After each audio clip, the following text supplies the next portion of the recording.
16 seconds. I'm not going to try to hold you up too much on this, but how did that one feel?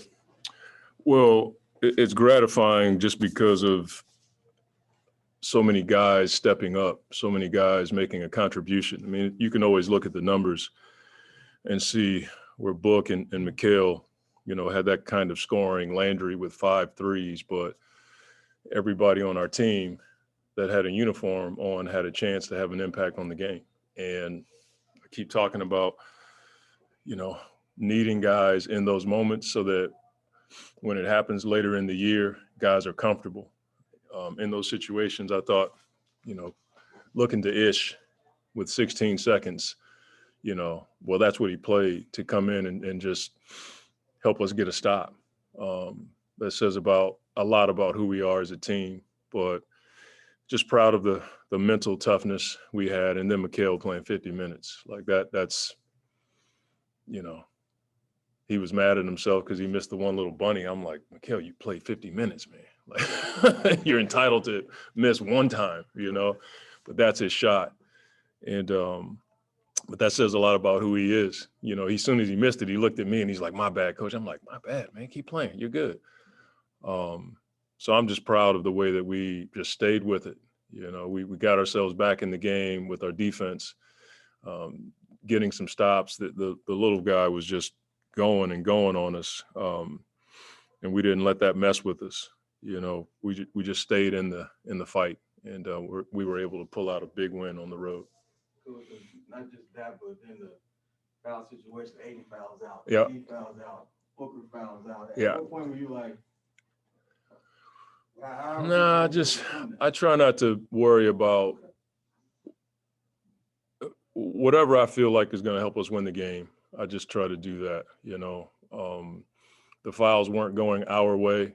It was pretty evident when you look at, it's 30-21, but it seemed a lot more substantial than that because it was, 2 of our starters and then our backup big, and that's where it hurt us. And I didn't know what to tell the guys. I mean, when you're trying to play defense and the guy just runs into your chest, I don't know what else to, what do you say? You just have to stay with it. But it was a bit of a gamble keeping DA, not a bit of a gamble, it was a gamble, keeping DA and Book in the game. But at that point, if I took both of them out with all the guys we have gone, there wasn't much offense coming in the game or organization. I felt like it would have put Mikhail in a tough spot.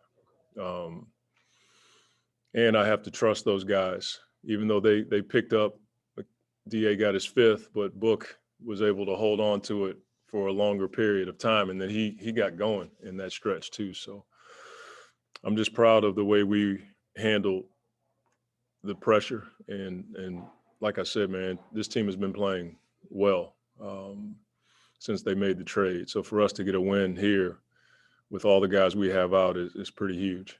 It was just the one point of not only Sham hitting that corner 3, but then putting Craig on Harrison. Yeah. I know you had tried a different guy, but what made you say, look, we need Torrey on him? Torrey just has, we put him on DeRozan last game because he's so doggone strong. In the league now, there's so many guys that dribble into your chest and they knock you backwards and they score, they get the foul. He's one of those guys that can withstand that kind of physicality and then contest. And I thought the last play that's who Torrey is. He's been doing it for us. This is 2 years in a row now. And Landry just made a big shot. I mean, all coaches try to draw up a play, but it's players that execute and have the will to take those shots. And we were in a 2-for-1 situation. So we wanted to try to get a catch shot and then, hopefully make it. And then if something happens on the other end, we have a chance to call a timeout and get a play. That's why I was hearing that was a catch and shoot. I was thinking, was it supposed to happen that fast? But now you tell me. It was like 33 seconds on the clock. So we're thinking in that time slot where we can still have a time differential that benefits us. If they go down and score, then we have a chance to, have the last shot. Did you get an update on Craig at all? Was it his ankle? It looked like. I haven't gotten any. I'm trying to get home before 10, so I hadn't talked to anybody. I guess the last thing, Coach, is just the fact that you went in shorthanded, obviously. Mhm. Then you add the foul. Then you add on the road. Then you add all these elements. I mean, you talked about growth, but is it even? Have you taken a moment to say, "Wow, they won that game"? No, I'm grateful for it. I mean, when we go in the back and the coaches are jacked up and excited, that gets me going a little bit. It's hard when you're trying to do what we're trying to do, to savor it. I need to, but I'm okay with everybody else being excited and having a good time. I'm on to the next, or I'm trying to digest, what I could have done better, that kind of thing. But I am happy. Don't get me wrong. I mean, this, the stoic look doesn't tell you anything. I am happy, but I can't live there. We're trying to do something pretty cool, and maybe I need to. I don't know, but I'm just grateful we got the win. That's put you 2 wins shy of. We got a flight home and preparations for the next practice. That's all I'm thinking about right now. That's my focus. Real quick on Mikhail, I want to slow you down, but big picture this season, where has he gotten better? You got all these guys out of the lineup all year long. I think he's played 72 at this point. Yeah.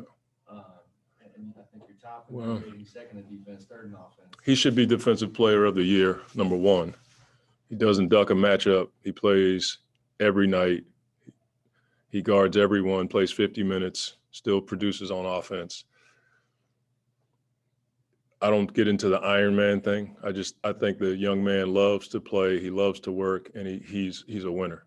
I mean, when you look at what he did at Villanova, he's doing the same thing here, just on a much bigger stage. And he guards the toughest guys every single night without a blink. And everybody in that locker room appreciates what he does every single night. But I'll say it again, he should be Defensive Player of the Year because he's guarding it. He's guarding guys from the outside in. That is really hard to do. The guys that come to mind are like Michael Cooper, Ron Artest, Metta World Peace, Alvin Robertson. Those guys did it every night, and he's just like that. You seen that growth from last year to this year? I think the growth for me is his willingness to make plays when the ball comes to him late in the clock. Now he's putting it down and getting to his spot. The one time when he went to the basket and he went Tony Parker, it was like pump fake, step through, and then he finally got the floater in. I'm like, he wouldn't have done that last year. And I think the willingness to do it says a lot about his growth. We'll finish with Kellen on Zoom. That was my question, Monty. I'm good. Travel safe. Be home before 10. Thank you. Thanks, Coach. Thank you. Thank you, Mark. Travel safe.